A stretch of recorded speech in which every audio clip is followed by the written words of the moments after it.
Welcome to the Abort Ignorance Montana Podcast. I'm Tanea, your host, and on this podcast, we seek to educate, advocate, and heal the culture in Montana surrounding abortion. On today's episode, we're going to be talking about a high-profile case of surrogacy that's going on right now in our nation.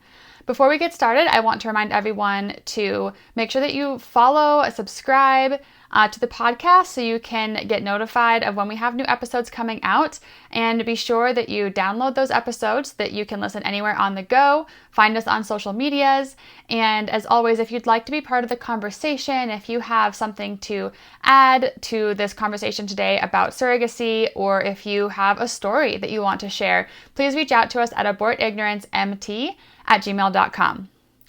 So as I said, today we're going to be talking about a case where there was a woman who was a surrogate for a family, and they asked her to get an abortion for that child that she was carrying for them.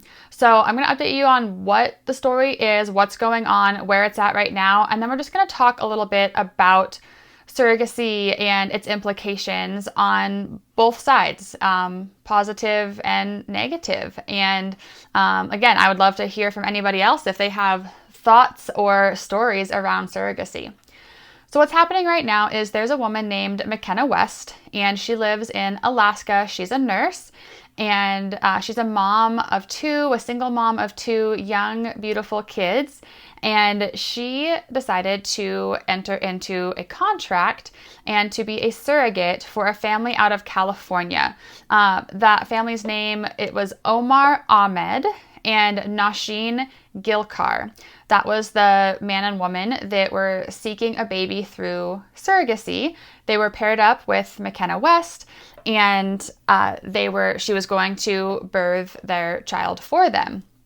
And so they were based in California, and she was in Alaska.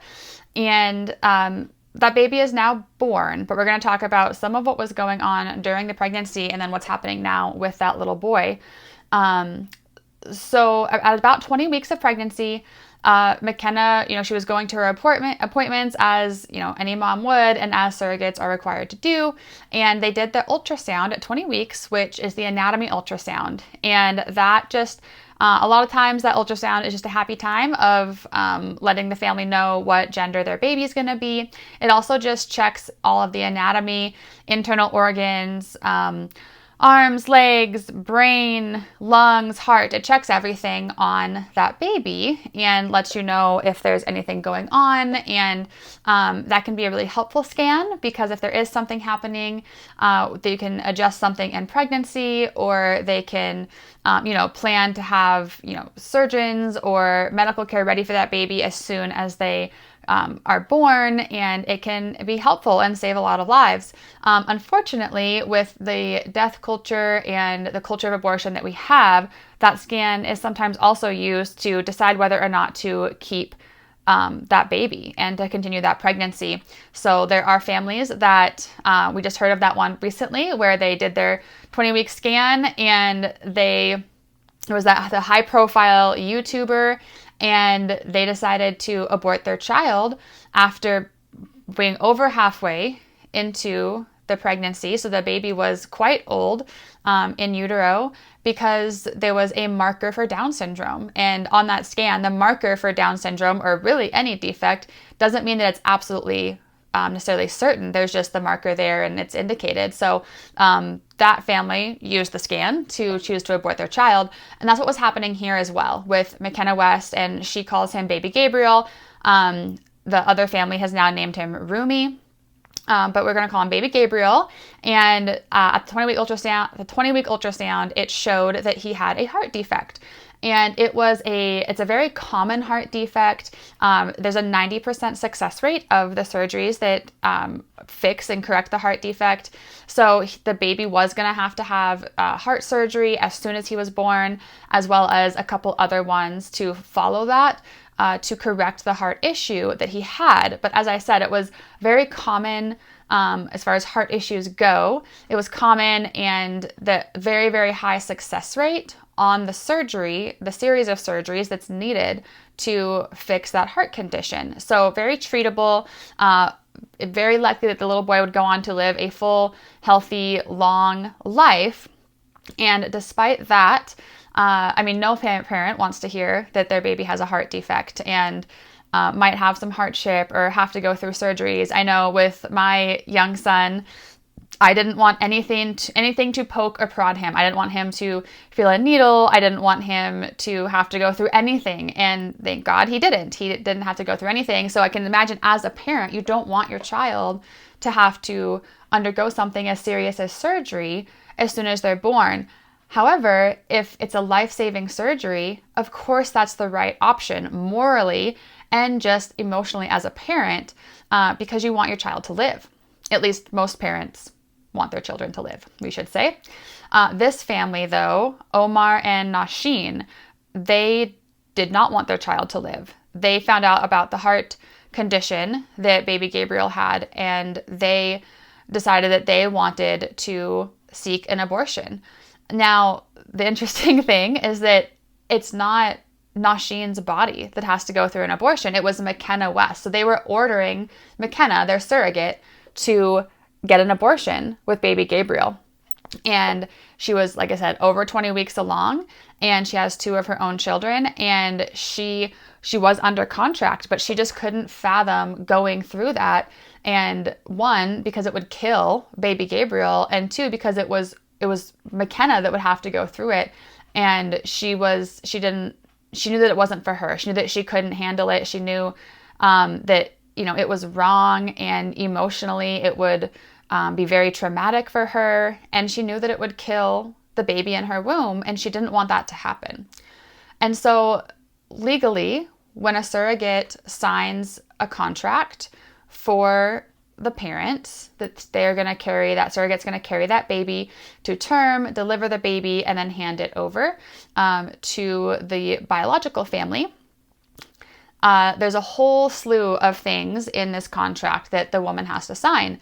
And one of those things in almost all of the contracts, and it was included in this contract between McKenna West and this family in California, it was an abortion clause, meaning that if there is, and what it says is that if there is a significant birth defect that is found, the biological parents can choose to abort the baby. And so that's what they were told McKenna West to do. They said abort the baby, and she fought back. She said, she struggled. There's an interview out there from Live Action that I will link in the show notes, and you can see the emotion in McKenna as she's rehearsing for all of us to hear what she had to go through to fight just emotionally to decide that she was going to stand up against this, and that she was not going to put her body through an abortion, and she was not going to kill baby Gabriel, the baby in her womb. And so legally she was bound to do it because there's a contract, and she signed it. And but because it's her body, she really wanted to. She knew it was wrong to kill baby Gabriel, and so she did. She fought back, and she was able to get help with some lawyers, and they were able to stop the abortion from happening, which was great. So there was a court order from the state of Texas. So McKenna's in Alaska, but once she decided she was going to try and fight to not have to kill baby Gabriel, she went down to Texas with meeting with her lawyers and all of that. And in Texas, the attorney general there was able to put out a court order, a statement, a legally binding statement that said this baby has to receive life-saving care in the state of Texas right after he's born. And so that saved the baby from the abortion. Because she relocated to Texas, and the lawyers and the attorney general there were able to help her prevent that from happening. But there's a lot of implications for this surrogate mother. So one is that she is now on the line for, very high financial medical costs that are associated. And in a typical surrogate situation, the family that is receiving the baby, in this case, Omar and Nasheen from California, part of what you agree with in the contract is who's going to pay for what. And they are almost always that family that is going to take the baby home with them the biological parents, they pay for all the medical bills. And so they pay for medical bills, they pay for the birth, all of that stuff. And so because McKenna was breaking contract, they are telling her, we're going to sue you for, these financial damages and breaking contract. And she knew that. And the reason that she was in the situation of being a surrogate was because she needed financial help. She was a mom of 2 young kids, a single mom of 2 young kids, and she needed financial help. And she saw surrogacy as the way forward for her to get that financial help. She was going to use her uterus to carry a baby for another family in exchange for some money so that she could have more financial stability. And to her, that was the right decision at the time. She feels very differently now, obviously. But because of that, as I was saying, the family was going to sue McKenna. The biological parents were going to sue McKenna for financial damages. And she was going to have to pay back over $100,000 of financial liabilities that were broken in that contract. And they're still working that part out. But McKenna had to think through that and process through that and know that she was going to have legal backlash if she chose to not get the abortion. But she didn't. And so now she's in Texas. Baby Gabriel is in Texas. And Omar and Nasheen, they're all in Texas. And the baby is required to receive these life-saving surgeries that have a 90% success rate of fixing the heart defect and helping that baby live a long, full life. So baby Gabriel is currently undergoing those surgeries. He just had one a couple days ago. He has another one scheduled next week sometime, and he's undergoing those. However, the Omar and Nasheen, the biological parents, they have now gotten a restraining order against McKenna West. So she wasn't able to make any medical decisions after he was born for him. And it is still, kind of up in the air what's going to happen with baby Gabriel. McKenna and her lawyers are fighting for custody at this point. And Omar and Nasheen, the biological parents, are suing for financial damages at this point. So that is, if you haven't heard about it yet, that's the high-profile surrogacy case that's happening right now in our state. It's ongoing, but there was such an uproar about the fact that biological parents were trying to force another woman, the surrogate mother, to get an abortion. And I don't know if any of you have ever considered surrogacy before or thought through its implications. There's between 20 and 30,000 babies that are born every year in the U.S. Through surrogacy. And often it's to parents who are infertile and they want to have a child. And so, we have so many advanced fertility technologies now. And yes, these fertility technologies like surrogacy and IVF, they're allowing more children to be born. They're allowing families to have kids that wouldn't otherwise be able to have their own kids. And so what can be wrong about more babies, right? We're pro-life here. We want babies. We want to defend babies and women. And so what could be wrong with having more babies? And I'm not saying there's anything wrong with having more babies, but I do think there's some things that we need to consider when we're talking about surrogacy and this situation with McKenna West, baby Gabriel, and the biological parents that's happening right now in our nation. It's bringing up a lot of questions for us to help us. I think it's a good prompt for us to start considering and talking about surrogacy and, considering the moral implications and, the ramifications for the children that are being born through surrogacy, for the surrogate mothers, for the biological family, all of it. And so a few things that I think this case has brought up is, one, if there's an abortion clause in every single surrogate case, then that is legally allowing somebody else to tell another woman what to do with her body. So the whole pro-abortion, tagline and marketing and cause, it's all surrounded around my body, my choice. And what they try to say with that is, it's my body as a woman. If I want to get an abortion, then I should be allowed to get an abortion with my body. Now, of course, we know the arguments and the truths that there's another body 50% of the time, it's another woman's body in the womb that has to be considered as well. So what about the baby's body and the baby's choice? However, if we just talk about, the mother, my body, my choice, why doesn't that apply to McKenna West? Why doesn't McKenna West get to decide what to do with her own body? Could you imagine someone else forcing you to kill the child in your womb? I just can't even imagine the trauma that would cause someone. The moral implications, the emotional implications, it would be so violating. I mean, I think that would be violating on a soul level, on a spiritual level, an emotional and physical level, similar to a woman that is raped. A woman that is raped has no choice of what is happening to her. Something extremely violating is occurring, and it's occurring to her physical body. And that's exactly what would happen in this case if McKenna West had been forced by Omar and Nasheen to receive that abortion. It was her body, it was McKenna's body carrying that baby. And Omar and Nasheen agreed, you're going to carry this baby for us. Your uterus, your placenta, your body's going to grow this baby. Your body's going to give nutrients to this baby. Your body is going to expand and change and get ready to nurse the baby. And you're going to have the cravings. You're going to have the tiredness. McKenna's body is going to go through all of this, everything that happens in a pregnancy, growing that baby, her own physical body changing hormonally, on an endocrine level, physically.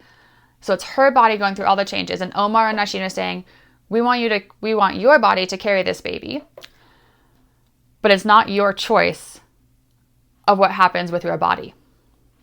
So in this abortion of this potential abortion that was going to take place, where baby Gabriel was going to be killed in McKenna's womb after 20 weeks. So it would have been a late-term abortion. It would have been a dismemberment abortion, where his little arms and legs were being torn off piece by piece in her womb, and she would have had to endure that. But of course, that alone is something for us to discuss as a culture of, okay, if these 20 to 30,000 children that are being born each year through surrogacy, if there is a chance that they might also be aborted, is that clause in that contract, is that a morally correct clause to be in there? And of course we would say no, because that baby is going to die, and it's completely for elective reasons. So if it's in case of a severe birth defect that the biological family can decide to abort the child in the surrogate mother's womb. And so that's essentially discrimination against disabled people. This family, these people, didn't want baby Gabriel to come home with them because he had a heart defect that was completely treatable with a 90% success rate after surgery. But because he had this defect, they didn't want him. They didn't want the disabled child.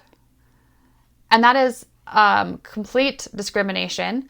And I would think that everybody, whether you're for abortion or not, could see how wrong that was. Could see how wrong this clause in surrogate contracts is, that if your baby isn't absolutely 100% perfect, if they have a birth defect of any kind, a serious birth defect, then you can abort them. You can kill that child, and so that alone is one thing we need to discuss around surrogacy. And I want everyone to be thinking about is, how is that morally okay? And if that's the culture around surrogacy, how is surrogacy really helping our society or not, if that's the case? So the fact that an abortion can take place on the grounds of discriminating against a disabled baby alone is completely wrong. Should not happen. I would say that's a big negative around surrogacy. But then you take it one step further and we realize that the pro-abortion, my body, my choice argument doesn't apply, apparently, to surrogate mothers. That surrogate mom is essentially giving away, writing off all bodily autonomy. You're signing your name to somebody else telling you what to do with your body. And we're enticing women into this because of money. It is expensive to have someone carry your baby as a surrogate. It can cost anywhere between $150,000 upwards to $300,000 or more. So hundreds of thousands of dollars is what a woman gets paid, is what it costs the family when they're carrying, when they become a surrogate. And that's what this woman, McKenna West, she was seeking financial stability for her own 2 kids. And so that lured her in, enticed her into this. And, from her personal testimony, she shares that when she read that abortion clause, it was in the paperwork, but she never thought that it would happen. She never thought that that would actually be something that would take place or she'd have to go through. And I can understand that. We sign contracts all the time where it's like, yeah, that's never going to happen. And most of the time that's true. But it's a serious thing to be in there. And we need to ask ourselves, are women truly being educated when they become a surrogate as to how little ownership they will have over their own body? Not even the argument and the fight about the baby's body, which McKenna stood up for. She protected baby Gabriel from being killed in her womb, but she also protected herself from going through the trauma of abortion and all of the health implications that comes with.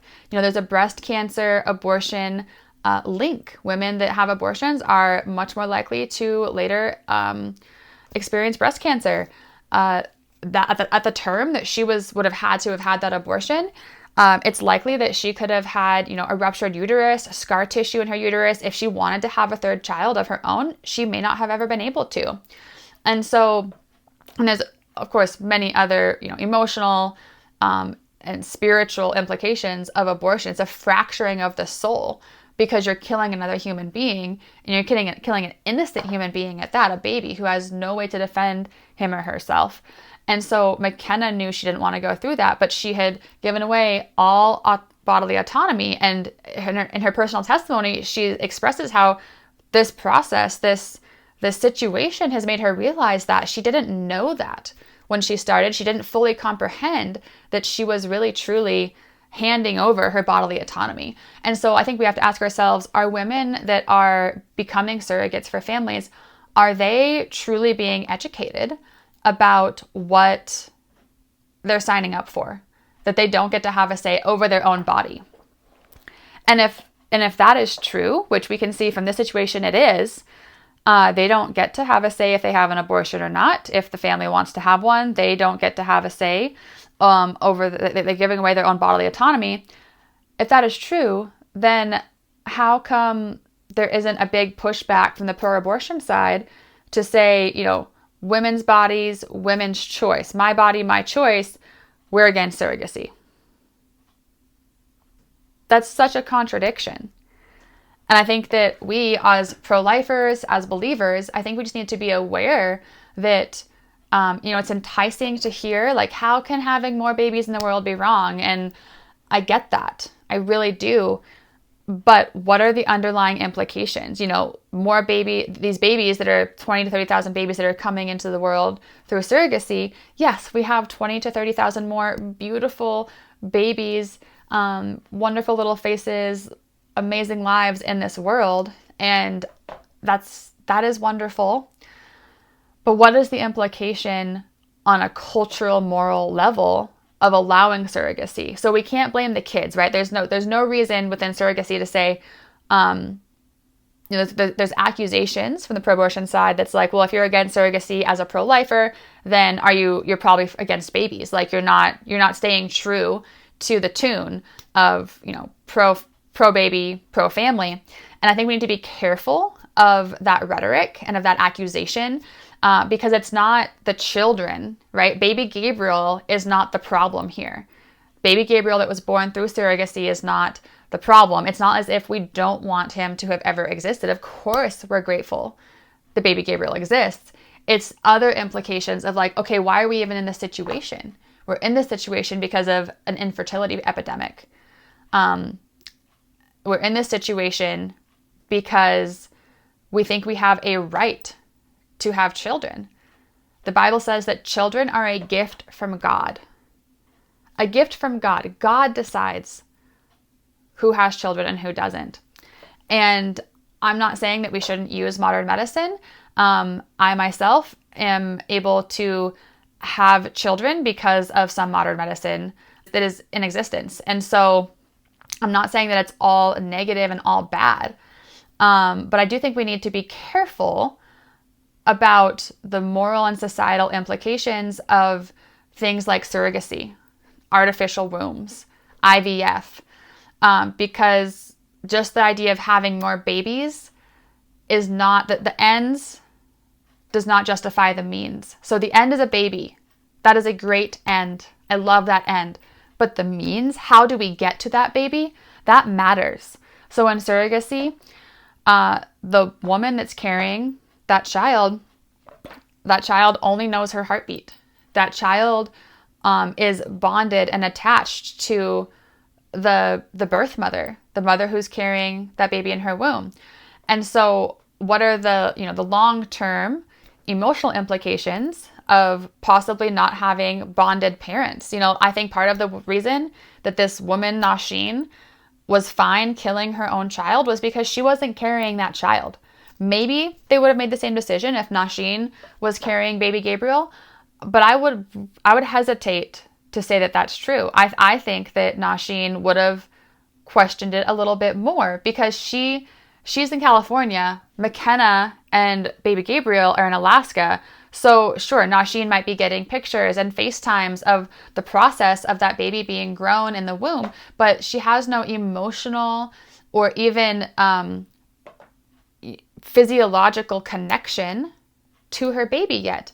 And of course, you can bond with children. Children are adopted all the time, and there's such a strong bond between adoptive parents and their children. I think that that can be done in a really great way. So of course, I'm sure Nasheen will bond with baby Gabriel. And I'm sure that mothers that have their children born through surrogacy, of course they're bonded to their children in their own way and in their own time.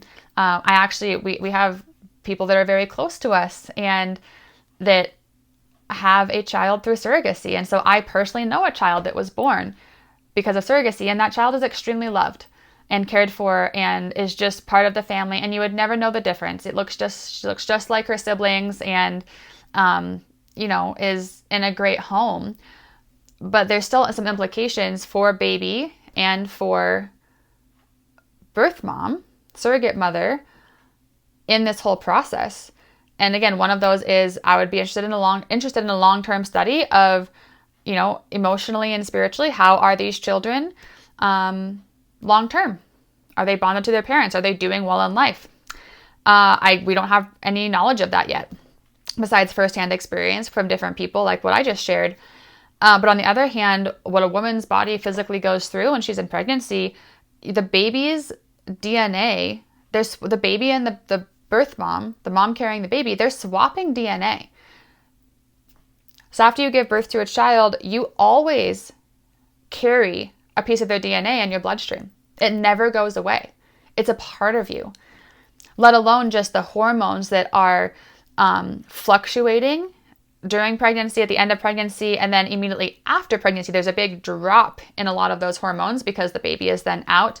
And there's other hormones that take place that bond the mom to the baby and all of that. And so these women that are surrogate moms and they're carrying these babies to term, giving birth, and then they're just, completely cut off from that child because that child goes to their biological family, but she's still dealing with all of the hormones of after pregnancy and there's no baby. And so I would be curious in another study of postpartum depression and suicide rates in surrogate moms. What does that look like? We just don't know. We just don't have this information yet. And so I think that we need to be careful to buy into the rhetoric that the pro-abortion side feeds us that says, you have to be in favor of all babies by any means. And we can be in favor of all babies, but not by any means. because again, the end does not justify the means. And so we need to be asking ourselves, if the means is surrogacy and somebody else's womb is carrying a child that is not biologically theirs, is that the right way to get to more children? And I'm not sure that it is. I'm not sure that it's safe. An artificial womb, we're essentially recreating on a scientific, man-made level what God intended for himself. God intended that having a baby would be a beautiful shared experience between mankind, especially a woman, and God, of joining him in creating life. It's the one way that we can join God in the creator of life, join him, partner with him in creating more life. He's given us the gift of children. And I know that, like I said, I know that we have an infertility epidemic in our culture. I have symptoms of that myself, as I shared. And so I don't think that we just get rid of modern medicine and go back to the Stone Ages or whatever. I think that we need to be diving deeper and be careful of our means. So there's a whole field of study called restorative reproductive medicine, and that is restoring women's hormones and bodies, treating conditions like PCOS and endometriosis that cause infertility, treating those conditions and helping women's hormones to get to the right optimal place, and their physical bodies, their health, their weight, muscle mass, all of that, getting to a place where their body's ready to receive a baby. Because in general, we're just an unhealthy culture. And so if we're just an unhealthy culture and infertility is being caused by our unhealthy choices, that some are personal choices, some is just, again, the culture we live in, that is affecting infertility. And if that's, then our answer to, a systemic issue is something like surrogacy or IVF, I think that's a really quick answer to a long-term problem. And I think that could be very, very dangerous. And especially if there's these clauses where women can be forced to have abortions, at minimum, that clause should be taken out of every surrogacy contract after this. If you are going to pay hundreds of thousands of dollars to have a baby born via someone else's womb, why in the world would you then want to kill that child? And the only answer is because you're discriminatory against disabled children and people. You don't want to deal with the disabled. And that is morally wrong. Every person made in the image of God is worthy of life. And every person is made in the image of God. And they are worthy of human dignity. They're worthy of life. They're worthy to be treated as a person. And if you ever met some of these children that have had these heart conditions or Down syndrome, they're beautiful. I have a cousin that was born with a heart defect, beautiful little baby girl, and she has had so many surgeries over the years. I mean, I think it's way more than what this baby Gabriel is going to have. I think he has to have at least 3. And my cousin, I think she's probably upwards of 10 surgeries at this point. She's a teenager about to graduate. And so her and her family had to walk through that with her heart defect, but she's beautiful, she's healthy, she's funny, and she's going to live a long and wonderful life. And if she was in the situation that we're talking about right now with McKenna West and baby Gabriel, my cousin could have been dead. She could have been aborted and killed because she had a heart defect they found in the womb. And so unless we are going to admit that we're discriminatory, I think that Omar and Nasheen need to admit we are discriminatory people. We have prejudice against disabled people. I think they need to be able to say that out loud, because that's what they did with their baby Gabriel. Because he had a heart defect, they didn't want him to live.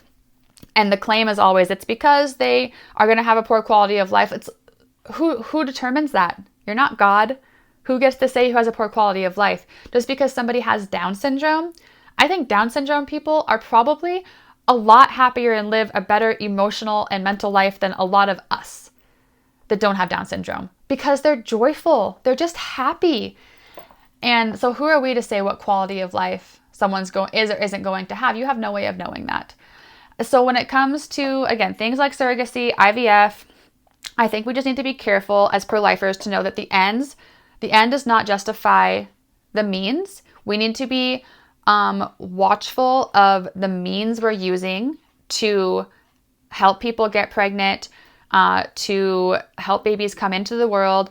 The more babies we can have come into the world, the better, but only through means that are morally correct, that are healthy for women, moms, whether it's surrogate moms or biological moms, and healthy for babies. And I think that this case that we'll keep following and see how it goes. McKenna West is essentially seeking custody of baby Gabriel. And of course, Omar and Nasheen don't want that. Like I said, they have a restraining order against her right now. The baby is in Texas being treated. And Alliance Defending Freedom is representing McKenna West. And there's going to be more legal battles to come through this. And I think we just need to watch that and see how that goes and what happens. But it's a great reason right now to bring up the idea of surrogacy. And, is it actually what we should be doing and is it not? Is surrogacy something that has led to this crazy idea of artificial wombs? I can't imagine a baby being growing in an artificial womb because there's no human touch. There's no natural element of mom connected to baby. And that's just not what God intended. He intended for childbirth and pregnancy to be this beautiful, wonderful bonding experience between mom and baby that is helpful to that child throughout its whole life. And so I just think we need to be starting to ask ourselves these questions about surrogacy, educate ourselves, and know that when the pro-abortion side says, you have to be in favor of all babies everywhere all the time, like we can be in favor of having babies and having babies be born and have a chance to live, but we don't have to be in favor of choosing to bring that child into this world in an artificial, man-made way. Because, for example, baby Gabriel, if surrogacy wasn't a thing, maybe Omar and Nasheen would have had him in a natural way, but maybe they wouldn't have. And with IVF, we need to do a whole separate series on that. But it's not just like every baby, embryo, which is sperm fertilizing egg, gets to be born. There are thousands and thousands of babies as in little embryo form that are discarded because of IVF. They're killed. And so again, the ends justifying the means. I think we just need to be careful about that with surrogacy. What is the means? What is happening in between conception and the baby being born? And what is that looking like? And in the case of McKenna West and Omar and Nasheen, I think it shows a lot of the hidden negatives of the culture of surrogacy. So as always, if you guys have more questions about surrogacy or anything else, please reach out to us at abortignorancemt@gmail.com. We will keep talking about this case, about surrogacy in the months to come. Please be praying for McKenna West and baby Gabriel. Pray that Omar and Nasheen would find the Lord and that McKenna would receive the legal help that she needs, any counseling that she needs, and that baby Gabriel would live a long, healthy life. We can praise God that his first surgery has gone great. His second one is next week sometime. And so let's be praying for this situation and also just aware and start to think and talk about, as a culture, is surrogacy a good thing for us or not? And I think that we've seen a lot of the hidden negatives of surrogacy through this case. So until next time, guys, hope you have a good one. As always, abortignorancemt@gmail.com. Message us if you have questions, thoughts. Find us on Instagram, Facebook, subscribe to our channel, and we look forward to talking with you next time.